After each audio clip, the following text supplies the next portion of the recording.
to erasure.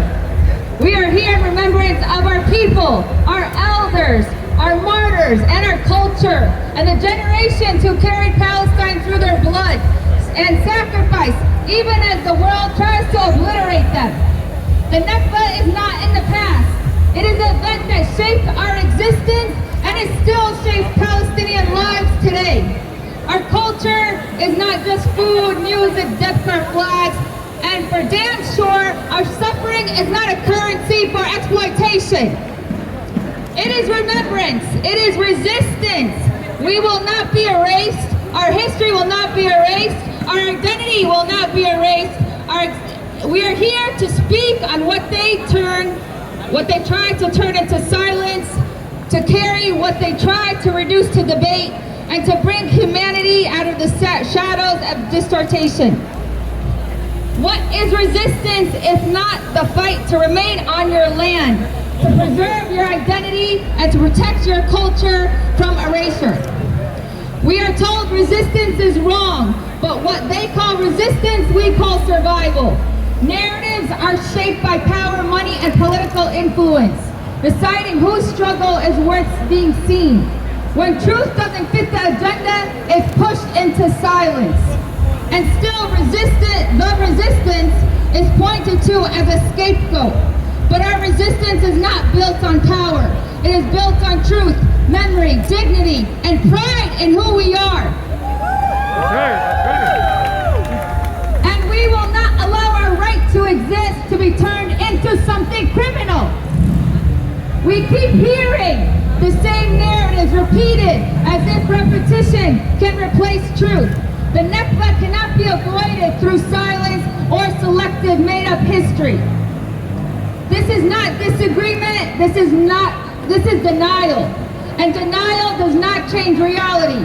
It only delays understanding and education.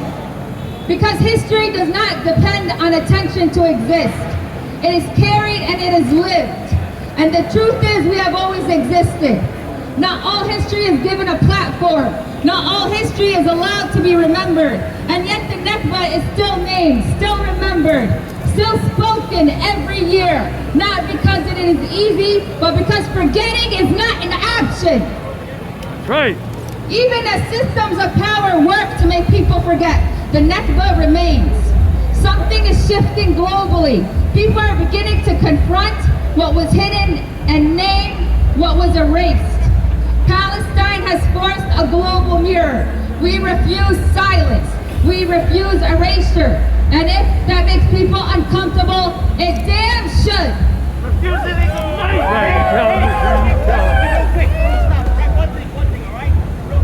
Shut up, I'm speaking. Remembering is not symbolic. It is resistance.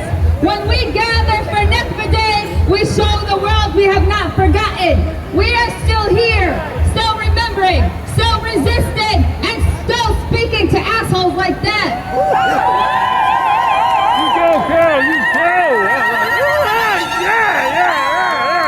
Excuse my French.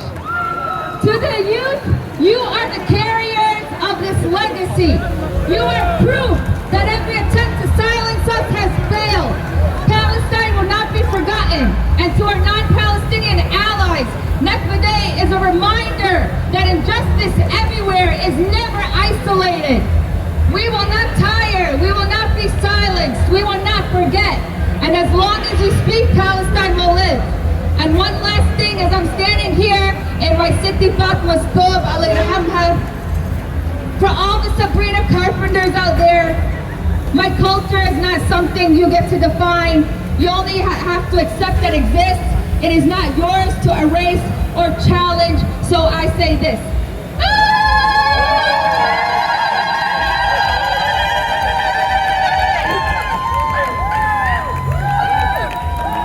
Thank you.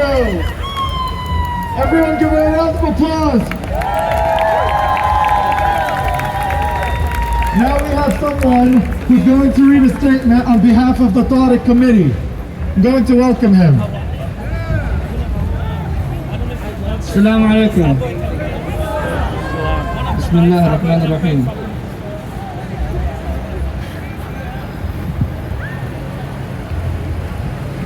As we gather today, we commemorate the 78th year of the ongoing NAKBA.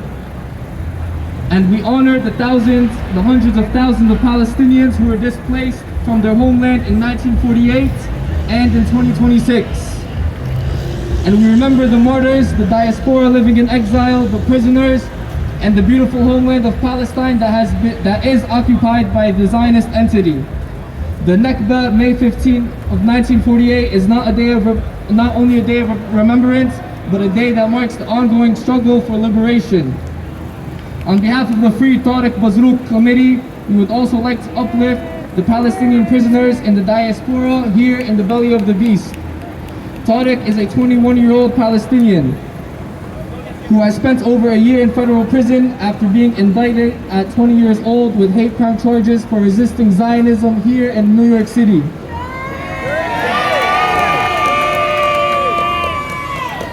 From Tariq to the Holy Land 5, these are Palestinian prisoners in the diaspora who will be liberated and they will return to Palestine. Tariq grew up attending protests like this in New York City where he would commemorate NAKBA Day.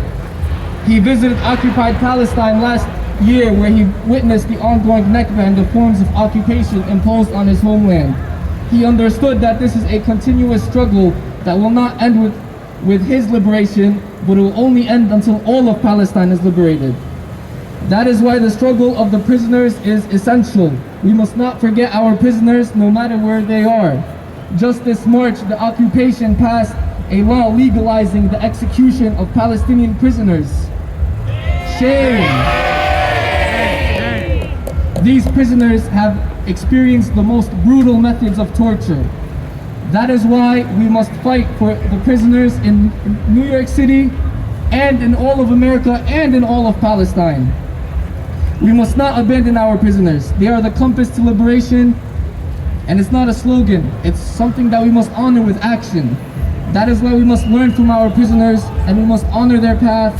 And to be honest, from the prisoners we learn steadfastness and we have the courage from them to continue fighting for the liberation. So to keep updated on Tariq's case, send him letters and make sure to follow his Instagram page at Free Tariq Bazrouk. Thank you.